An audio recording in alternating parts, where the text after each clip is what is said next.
Hello students, Allahabad university entrance examination आज 18 तारीख से स्टार्ट हो चुके हैं आपके।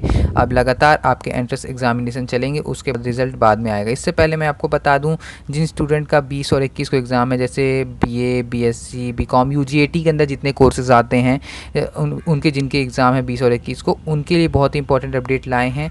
आपको क्या गलती नहीं करनी है अपने एग्ज़ाम में और क्या स्ट्रेटजी अपनानी है लास्ट एक दिन में कि हम अच्छे से अच्छे मार्क्स गेन कर सकें एंट्रेंस एग्जामिनेशन में।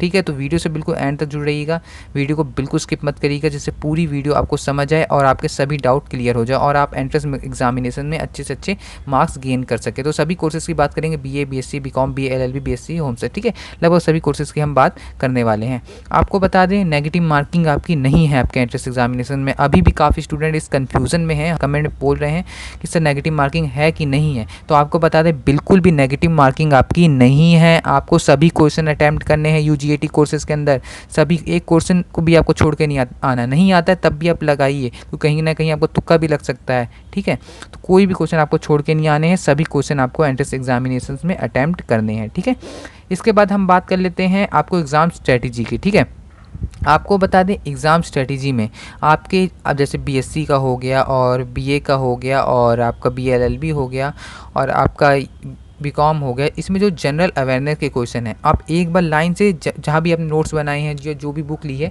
एक बार लाइन से पढ़ लीजिए। ठीक है, अब इतना तो टाइम नहीं है कि आप उसे याद करेंगे या समझेंगे। ठीक है, तो एक बार लाइन से पूरी बुक को आप देख लीजिए। ठीक है, एग्ज़ाम से एक दिन पहले पूरी बुक देख लीजिएगा।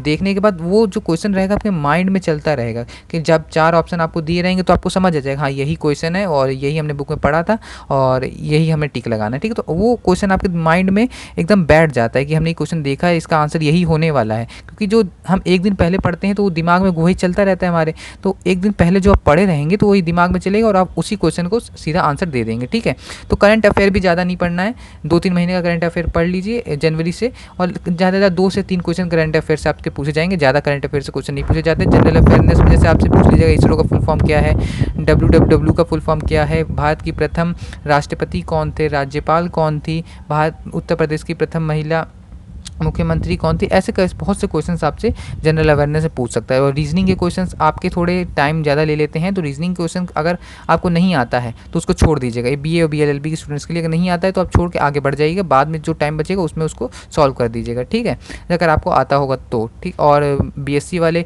फिजिक्स, केमिस्ट्री, मैथ, ठीक है, आपके पास भी टाइम कम है तो आप फिजिक्स के सभी फार्मूलेज देख लीजिए, केमिस्ट्री के आप केमिकल फार्मूलाज देख लीजिए और मैथ के आप फार्मूलाज देख लीजिए, पढ़ लीजिए, उसी बेसिस पे आपको क्वेश्चन लगाने पड़ेंगे। और बायो वाले भी अपने थोड़े से डायग्राम समझ लें और डायग्राम के बारे में समझ लें, और इंपॉर्टेंट आप बायो में पढ़ सकते हैं। ठीक है, और जो इसके बाद बीए का एग्ज़ाम देंगे जिसमें हिस्ट्री आपसे पूछ लेगा, सिविक्स पूछ लेगा और ज्योग्राफी से पूछ लेगा, तो आपको जो आपने नोट्स बनाए हैं, बुक ली होगी, तो बुक में आपको एक तरफ से सिविक्स में जैसे संविधान पढ़ लेना है, कौन राज्यपाल का कितना कार्य समय होता है, राज्यपाल का कितने दिन कार्यकाल होता है, ये सब आपको सिविक्स में पढ़ लेना है।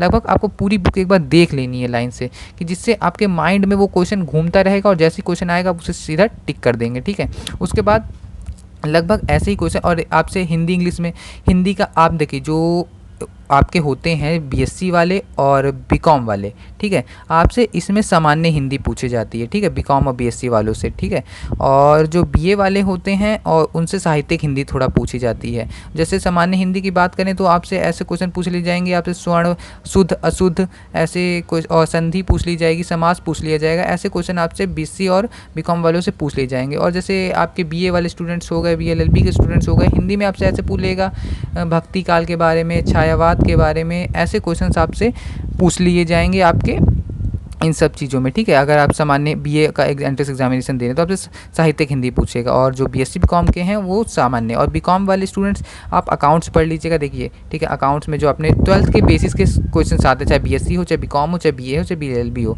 आपके 12th बेस का ही आता है। आपको 12th बेस अपना मजबूत रखना है, यानी अब तो आपके पास टाइम बिल्कुल नहीं है, तो बस एक बार जो आपने अकाउंट, जो भी आपने अभी तक तैयारी की, उसे एक बार पूरा रिवीजन कर लीजिएगा, एक बार देख लीजिएगा, जो नहीं पढ़ा उसे भी देख लीजिएगा, क्योंकि जो आप नहीं पढ़े रहते हैं ना, उसी में से ज़रूर फंसता है। ठीक है, तो उस क्वेश्चन को आप जरूर देख लीजिएगा। और एंट्रेंस एग्जामिनेशन में बिल्कुल भी घबराइएगा नहीं, पेपर देखिए कि पेपर हार्ड आया है, एक बार ध्यान से उसे पहले पढ़ लीजिएगा, 15 मिनट पढ़ने के बाद आप उसे सॉल्व करना स्टार्ट कीजिएगा। जैसे आप 15 मिनट बाद पढ़ने के बाद सॉल्व करेंगे तो आपको थोड़ा सा आने लगेगा, थोड़ा थोड़ा आप माइंड आपको जाएगा, हमने ये क्वेश्चन लगाया था तो हमें ये आ रहा है, तो आप उस क्वेश्चन को जल्दी कर लेंगे। ठीक है, ऐसे में आपका टाइम भी बचेगा और आपको अच्छा करने का मौका भी मिल जाएगा। और डॉक्यूमेंट की बात रही तो आप 2 फ़ोटो लेके जाइएगा, अपने साथ एक आधार कार्ड रख लीजिएगा, आधार कार्ड या पैन कार्ड जो भी हो आपके पास, ठीक है, ये ले जाना ज़रूरी है। और 2 फ़ोटो आप रख लीजिएगा, वैसे फ़ोटो लगती नहीं है, वैसे काम आ जाएगी फ़ोटो, ठीक है। और अपना बॉल पेन लेके जाइएगा। और अगर आपका ऑफलाइन एग्ज़ाम है तो वैसे यूजीएटी का ज़्यादातर स्टूडेंट ऑफलाइन ही एग्ज़ाम भरते हैं, तो ऑफलाइन ओएमआर बेस पे होगा, तो ओएमआर आप अपने टीचर से पूछ के भरिएगा, आपको सर हमें कैसे भरना है। तो काफ़ी स्टूडेंट इसमें भी गलती कर देते हैं ओएमआर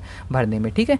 तो पूरी स्ट्रेटेजी हमने लगभग बीए की, बीएससी की, बीकॉम की, बीएलएलबी की समझ ली है, क्योंकि लाइन से आपको एक तरफ से क्वेश्चन सभी के पढ़ लेने हैं, चाहे हिंदी हो, चाहे रीजनिंग हो, और चाहे जनरल अवेयरनेस हो, चाहे आपके 12 बेस को सब्जेक्ट से कोर्स से आपके पूछे जा रहे हो, ठीक है।